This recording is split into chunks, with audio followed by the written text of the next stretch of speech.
Cuba is changing fast. It's 12 months since the country began to introduce limited changes to its economic system. Are these reforms to be believed, and what effect will they have on Cubans? You're watching Inside Story Americas from Washington.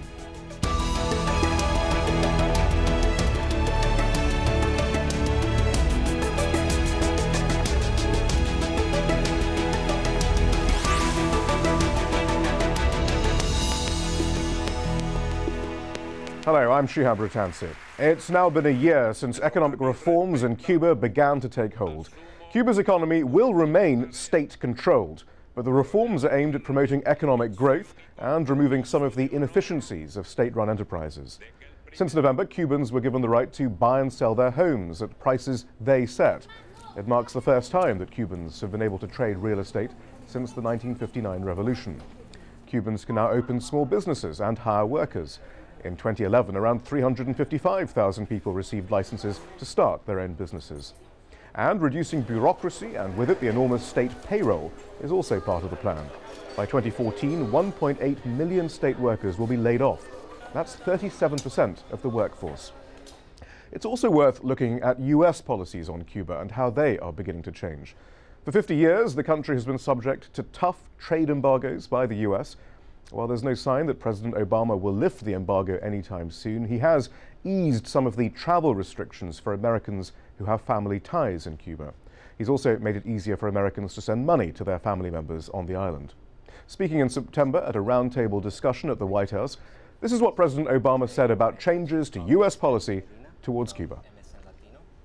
I don't know what will happen over the next year, but we are prepared to see what happens in Cuba. If we see positive movement, we will respond in a positive way. Hopefully, over the next 5 years, we'll see Cuba looking around the world and saying, we need to catch up with history. And as long as I'm president, I will always be prepared to change our Cuba policy if and when we start seeing a serious intention on the part of the Cuban government to provide liberty for its people. So will Cuba's economic reforms have the desired effect, and will it have any effect towards US policies on Cuba? To discuss this, we're joined from New York City by Peter Kornbluh. He's the director of the Cuba Documentation Project at the National Security Archive, a public interest research center based in Washington, D.C. Here in the studio, Philip Brenner, a professor of U.S. foreign policy at American University. He's written extensively about Cuba and indeed recently returned from a trip there. We also have Philip Peters, the vice president of the Lexington Institute think tank. He studied market-based changes in Cuba's economy.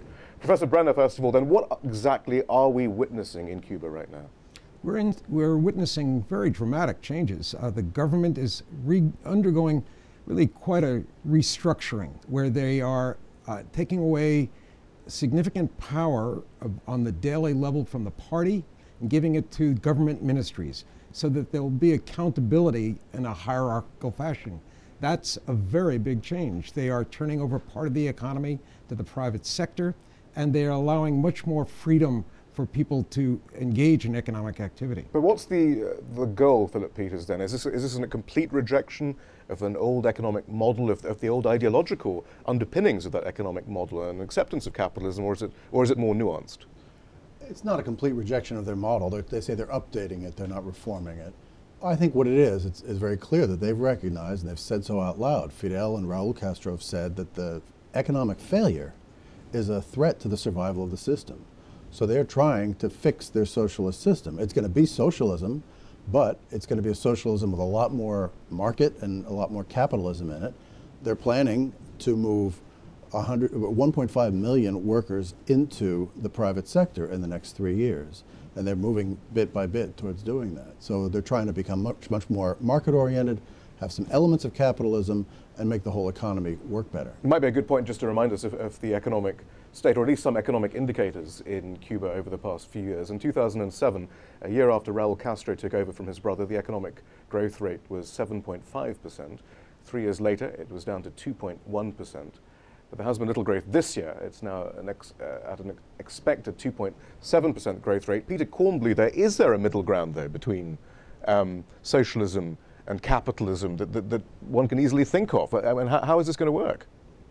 Well, it's often thought that Raul Castro has been impressed with the Chinese model, where you have a communist system, but you have largely capitalist economics beneath it. And he, out of necessity, has taken these dramatic steps of legalizing the ownership and sale of private property, cutting the state payroll and putting people into the workforce on their own, and now releasing 2,000 prisoners to kind of lower the costs of having prisoners in their jails, all because Cuba really is in dire economic straits, and the survival of the revolution depends on significant economic changes. But how can one compare Cuba to China? I mean, it doesn't seem there aren't that many comparisons, certainly economically, are there? A strong communist party at the top and market forces moving the economy. I meant as a future economic model, though, and an export-based economic model, for example. Of course. Well, you're exactly right. This is Cuba's problem. It doesn't have a model in the world that it finds acceptable, because one of the things they're trying to maintain is a sense of equality, or at least egalitarianism, and a sense of communitarianism, and that doesn't exist really in China anymore. It doesn't exist in Vietnam, which was another possible model. It certainly doesn't exist in many of the capitalist countries that have succeeded, Korea, for example. So there is no model that they have to follow. So they're finding their own way about this. And does it look likely that they'll be able to find some sort of middle ground? Well, that's where they're headed. It remains to be seen if they're going to really fix the problems by their own definition. I mean, Cuba is a place where the young generation is really not connected to the revolution, as they call it, and where young people don't have hope that they, having graduated from university, are going to be able to get a good, productive job and earn a decent living in that economy. That's really the crux of what they're trying to fix. So they have more than doubled the number of individual entrepreneurs. They say that they're going to make some reforms that are going to allow a small and medium-sized business sector to grow, and other reforms like that. And clearly they're having an impact. It's helping a lot of families, creating a lot of new businesses, but whether it's going to lift the whole economy, the jury is still out on that. And you mentioned this new entrepreneurial class. More than 300,000 Cubans applied for licenses to open small businesses in the last 12 months, making them some of the country's first entrepreneurs in the last 50 years. Let's hear what they think of the reform so far. No fue como quise que fuera, como planifiqué que fuera. It wasn't the way I wanted it to be. It wasn't the way I planned it, but I was able to have my own business. I made my dream come true and survived the year. Let's see what next year brings. I have seen ample improvement in 1 year. Ample improvement. I've been able to save bit by bit by bit. By doing so, I was able to have enough money to buy this outfit I'm wearing now. As I say, he who doesn't work doesn't eat. This is something that's just starting. It's been a year of hard work and many days of sacrifice. Peter Kornbluh, then, those are some of those then trying to make it in this new system. By the way, what does happen to those who can't find a job there? I mean, is there still going to be some sort of social safety net? Nobody really knows, and there's a lot of fear among people in Cuba who have benefited from the socialist system and basically lived even at a very low level with sufficient food, with sufficient housing, about what's going to happen now. And that's part of the problem in Cuba for the future. That's part of the calculus that the Cuban government has made. They slowed the process of taking people off the state coffers in the middle of the Arab Spring over this last year, but eventually those people are going to need to find jobs. It is not clear that there's going to be a safety net for them in the future. Professor, you just returned from Cuba. Yes. What were people saying to you? Well, what people were saying is that they begin to look at their homes, which just became legal now to sell your homes, your apartments, your cars. And so people I talk to think about now the value of their houses as something that's their social safety net, because it now is something that they'll be able to sell and maybe get a smaller apartment. And you know, it's wrong to think that there haven't been entrepreneurs in Cuba. What there haven't been is legal entrepreneurs. Although Phil Peters has written about the cuentapropistas, the small entrepreneurs for the last 10 years. And he'd be the better person to talk about this, but they have had a black market. And part of the licensing is now getting rid of this black market and making it legal. So in some ways, this is just a codification of what was going on already. And making it easier also, because there are now loans being given to small businesses. Philip Peters, there, surely there will, actually there are two things. Is it a bit concerning, though, that they're now taking on an economic model where real estate and so forth becomes people's hope, given the failure of that model to some extent in the West and in the US and Europe and so forth? I mean, isn't that a bit concerning there? I mean, that's hardly a great way to go. Well, I think they've got a long way to go before they would get to the problem, kind of financial shenanigans that we had here. I think those of us who've criticized Cuba based on the human rights performance, I think have to recognize that if from one day to the next they have a system where you can't sell your own house, even though you have title to it, and then you're allowed to sell it, that's an improvement, and that's positive. But are there political ramifications to all this then? The decentralization as well, which is also part of this, giving regional governments more power and so forth. I mean, what might that mean for the political system as a whole there? Well, I think there are very large political implications. In the first instance, because what is really in play is the government deciding that it's got to get smaller, and the government is reducing the number of activities that it's involved in, and it's letting go of authority and letting go of planning that it used to do, and it's giving citizens more autonomy. So there's great political implications in that. And yes, as you say, they're giving more autonomy to local governments, they're giving resources to local governments. So it's not clear where it's all going to go politically, but the government is creating a lot of centers of decision making that are out of its control, and it's happy to be doing so. Peter Kornbluh, is that correct? Then there's no discord within the system, within the political establishment about the direction of Cuba now. There is just consensus that this has to change? There's a serious consensus that change is necessary, but you have bureaucratic resistance, a bureaucracy both in the Communist Party and just in kind of the state apparatus that is very resistant to letting the changes that Raul Castro keeps talking about go forward. But he clearly has won these debates, and the process is going forward slowly but surely, not in the organized fashion that one would have hoped for. One would have hoped that they had kind of a credit system in place before they created a new entrepreneurial class. But so that they don't have it quite in order, but it is going forward, and certainly it is going to have significant ramifications in the future for Cuba's economy and most likely its political system in the years to come. Like what? Well, you know, it's hard to imagine if the economy really changes that the Communist Party will stay the same kind of dominant force controlling so much of the political side of Cuba as it has in the past. And of course, the class of rulers is getting old. Fidel Castro himself is in his mid-80s. His brother is in his early 80s.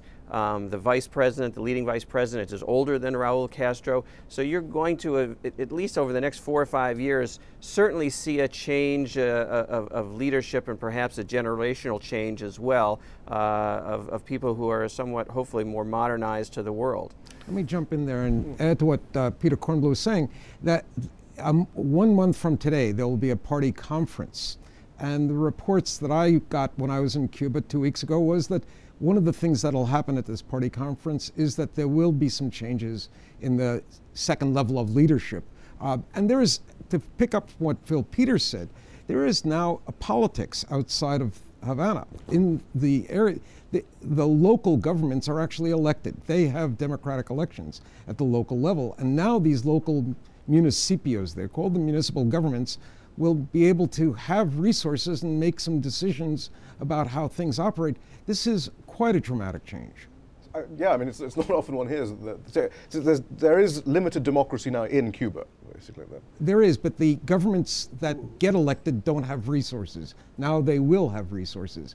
And so I don't know what President Obama is talking about, that there's no change. There's, I'd say, some more democracy than there is in Miami, for example. I would, certainly there's economic change, there's no doubt about that. I would not go overboard with political change. I mean, it's a one-party system. Whether it's the municipal government or the national government, it's a one-party system. There's not freedom of the press, there's not freedom of association, and so... But more discussion is being heard, perhaps? Well, that's true. There's been the debate has expanded, even in the official media. The official media have improved, and there's a lot more points of view there.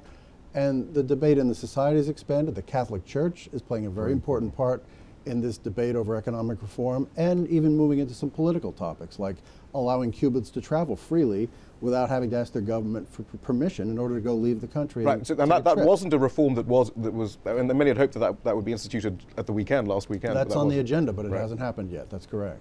Before we get on to some of those other political issues and the regional issues, just to be slightly more specific about the economic development, though, I mean, there's talk of special development zones, of trying to build up high-tech sectors with foreign investment and so forth. Do all those look like viable plans, then, as far as you can tell, Professor? Well, they're potentially viable. Cuba has a pharmaceutical industry that's very advanced, a computer industry that's very advanced. One of the problems is that Cuba still doesn't allow foreign companies to hire workers directly. Workers get paid in the local currency instead of a convertible currency. And this limits the kinds of investments that foreign companies are willing to make. So do we expect changes then in those sort of areas then? They say that they're going to take some measures to increase and to attract more foreign investment. That's a big question mark. They've not addressed that yet. And Peter Kornbluh, what about oil reserves potentially, the nickel resources and so forth? Are those going to have a huge effect in the future? Well, if Cuba finds oil, we have a true game changer in Cuba's kind of economic position in the world, and certainly its relations with the United States. So that could be a real big deal if Cuba has significant oil reserves. But there's certainly going to be at least a couple of years, I would guess, before it will be known if that is the case or not. And so I don't think the Cuban government feels that it can wait to find out. It's going to go forward with these economic changes now and build a new Cuban economy with or without the oil. Professor, though, why is there still an embargo on Cuba from the US? I mean, there are very few people that one interacts with who seriously believe that this is purely because it's an effective method of attempting to destroy a demonic communist system. I mean, does anyone still believe that anymore? No one thinks that the embargo will do that. What they believe is that making Cuba a pariah state will remind people that there is a U.S. position against alleged human rights violations. But even the report on terrorism from the State Department almost mocks itself by saying the problem is that Cuba hasn't vocally endorsed the U.S. war on terror sufficiently. And so even that seems silly. There are two reasonable explanations. One is that Florida is an important state, but even that explanation doesn't hold because Cuban Americans voted for President Obama 35% because he promised to relax the embargo, allow more travel. So they are supporting that. The other explanation is that the United States does not like to back down to anybody. And we want Cuba to come humbly on its knees and say they were wrong. And until they do that, we won't recognize them. You know, it's the Castros. I think if Vietnam still had Ho Chi Minh in power, we probably wouldn't recognize Vietnam. It's a nice reminder then of the sort of foreign investment that is coming into Cuba. Cuba has a far lower foreign investment rate than most countries in the world. At its peak in 2006, foreign investment was 12.8% of Cuba's economy. That rate has now since dropped to less than 10%. In Latin America, the average foreign investment rate is 21.4%. Philip Peters, what's so interesting about the embargo, though, is there are a lot of US companies, clearly, who want to get a part of the Cuban economy. There's billions of dollars potentially in trade to be had. Normally in this town, we assume that corporate lobbyists reign supreme, and yet really, can it be that a bunch of Cuban exiles are somehow more powerful than the business interests of America? Well, for now, I don't think it's a battle that's been joined. I don't doubt the premise of your question, but the battle hasn't been joined, which is to say that for the U.S. business community, in any given year, there are probably 30 issues that are much more important to them and that they will use their muscle lobbying on than the U.S. embargo against Cuba. American business is uniformly opposed to the embargo, but they don't really fight to get it lifted. And it's interesting. Go ahead, sorry. Well, can I just say that if Cuba does find oil, you may have a couple of very big oil companies starting to lobby about changing the embargo laws, and that could have a significant impact. But Phil Peters is correct that that the corporations so far just don't want to get into the political fight for profits that aren't just aren't that big in Cuba to be had. It's not like Vietnam and other countries where there was a tremendous amount of money to be made. But we should also recognize that Cuba is going to become a political football in this forthcoming election, as it has in every 4-year cycle. And so people are going to keep their hands off, and the White House is going to keep their hands off Cuba for this next year. The whole debate over changing U.S. policy is going to have to start anew in January of 2013. We thought we'd give our audience a flavor of the sort of rhetoric about Cuba we still hear in Congress. Many of those most critical are Cuban-American Congress people. But here's a flavor of what's being said right now, even now in Capitol Hill, on Capitol Hill. Just 90 miles away from our shores, at this very moment, at this very instant, there are people that have been enslaved for over half a century under the boot of the same oppressive regime, the dictatorship of the Castro brothers. Half a century of brutality. Half a century of brutality. And it's interesting, President Obama, I mean, certainly the framework within which his policy is created does seem to be that framework, though, isn't it, Professor? Yes, I think they have defined the agenda. And that makes it that much more difficult. The president could change the agenda and talk about what U.S. interests are and actually how you would bring more openness to Cuba, which would be calling an end to the war on Cuba. Well, I mean, would the political fallout just be too great there? Is that the... Well, that's what was said about China and President Nixon, and he won in a landslide in 1972, the year he went to China. But isn't the goal still regime change, perhaps, Philip Peters? I mean, we've had the case of Alan Gross, then the U.S. contractor who was sent, on a supposed democracy building program, which means regime change, doesn't it? Basically, are they actively trying to get rid of the Castro brothers? Well, how actively? That's a good question, but there's no doubt it's in U.S. law that the goal is to change the form of government in Cuba. So, yes, these policies, even those that are very inept, such as the one that sent Mr. Gross to Cuba, even though the programs are very inept, even though the embargo has no hope, and even its own partisans believe that it has no hope of bringing down the Cuban government, yes, that's the stated goal. Peter Kornbluh, though, I mean, can you see any discontent that might lead to some sort of Cuban spring, as has been wished for in D.C. for some time at all? Well, you really can't see it at all. Observers like the three of us thought that if you were going to see discontent in Cuba, it would have come when Fidel Castro got sick in 2006.